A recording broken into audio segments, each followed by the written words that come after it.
Previously, 201 on ALC.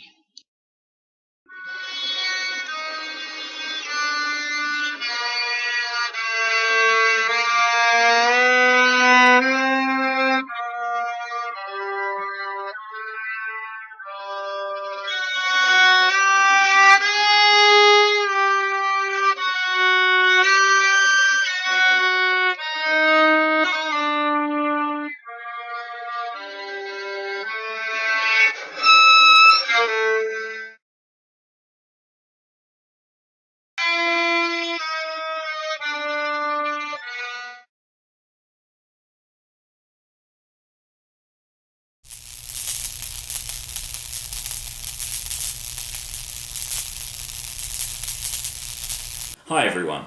Just a quick intro from me this week, and that's not only because I've got a new game I need to find some shelf space for.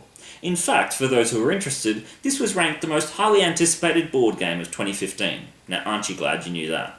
Well, I'm hoping that this meLecture will be full of things that you're glad to know. I've focused on the Module 2 exercise. I've given enough detail elsewhere on surveillance and film, our topic for this week, and I've decided to take in my camera and tripod into a few ALC201 seminars, the two that I had on Monday, and I sat down with groups of students again and had an open Q&A.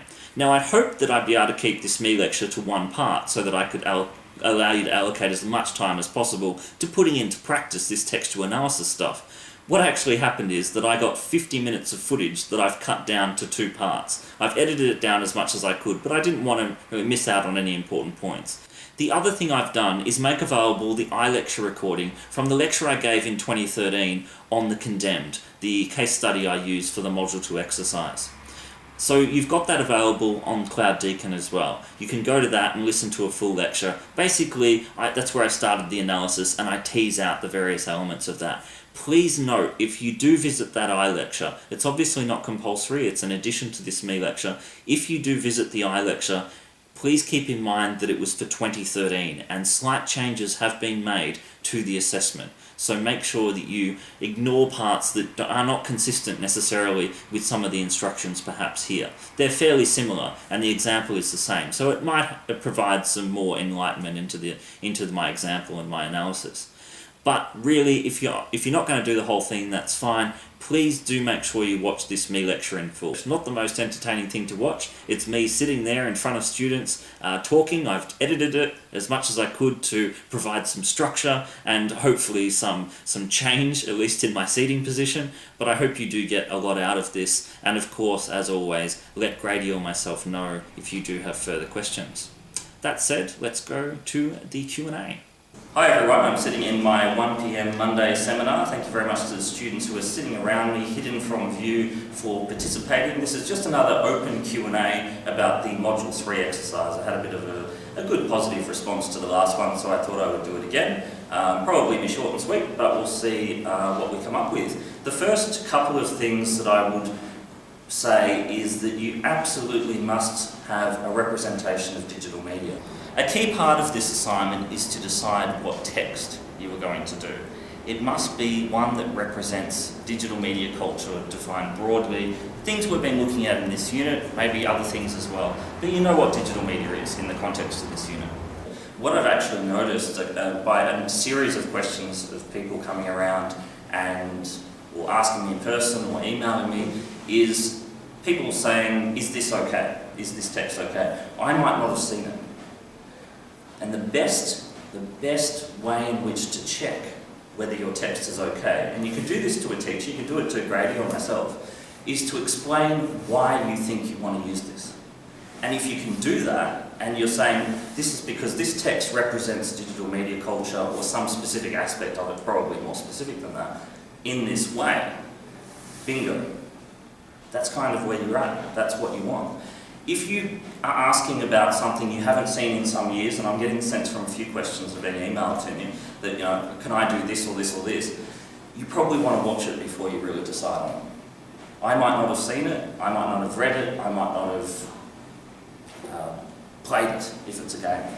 But if you can explain to me in a 3-line email why you want to do it, I'm probably going to say yes, because you'll actually know when you do that. The reason why I'm saying you could ask me or Grady or someone else is because you can kind of do that to anyone. Go to someone who's not in the unit or another student saying, I want to do this because, and if it works, then you've got it.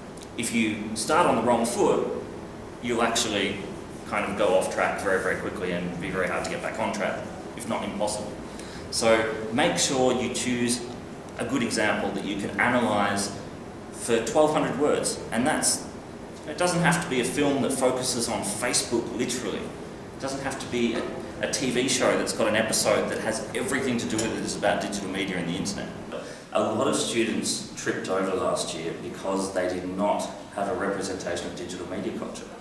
And that's the fundamental aspect. People literally forgot, I am doing ALC201 Exploring New Media user settings implications, and chose a text that was not relevant to the unit.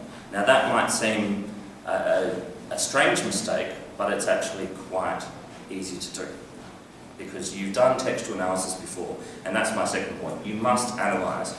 Another really important thing to make sure you do is to conduct an analysis.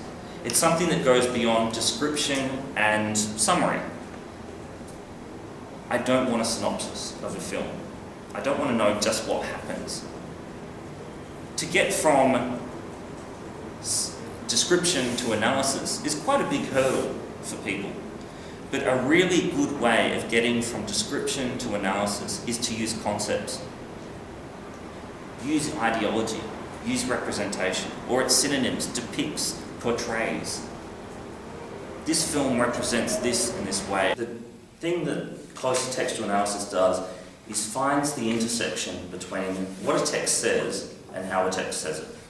Analysis is, broadly speaking, finding the intersection between what a text says and how a text says it. So what is a text saying? What messages or meanings are being conveyed or generated? And how is it doing that?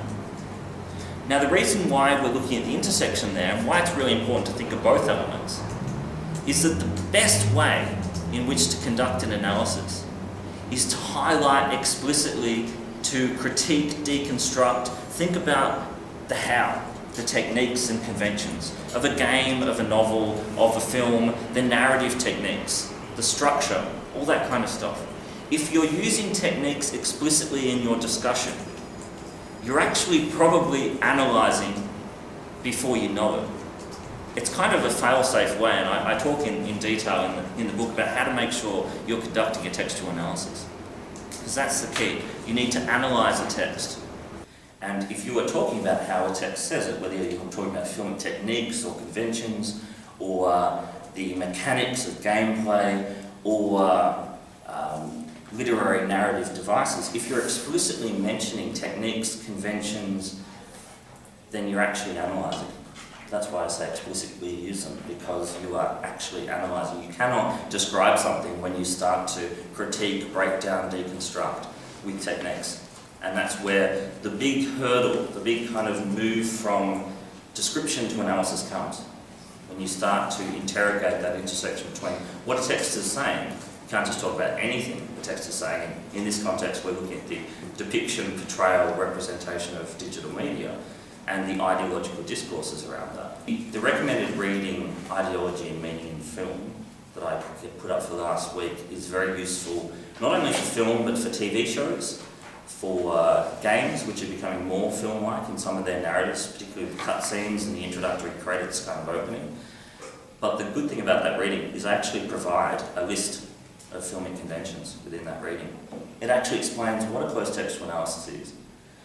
And you had readings on narrative as well. But what a close textual analysis is, what ideology and representation are, two fundamental concepts to this assignment, and gives an example, well, a couple of examples really, of textual analysis. Nothing to do with digital media, so don't get me wrong, you're not just doing that, but it gives you an example of how to do it. And why I'm emphasising the reading is not to try and get you to read something that I've written, but it's actually to say that only about 6 people out of 250 enrolled in this unit have emailed me for that reading. So presumably everyone has kept that lovely textbook from first year media, or maybe skimmed over it because it's a recommended reading. So I'd recommend you either get in touch with me. Bit of a risk, I can get 250 emails saying please send me the reading. I will be happy to send 250 people that email. You've done it before. Don't be nervous. I'm trying to get you nervous and comments I've made already have got people a little bit anxious, but that is fully intentional.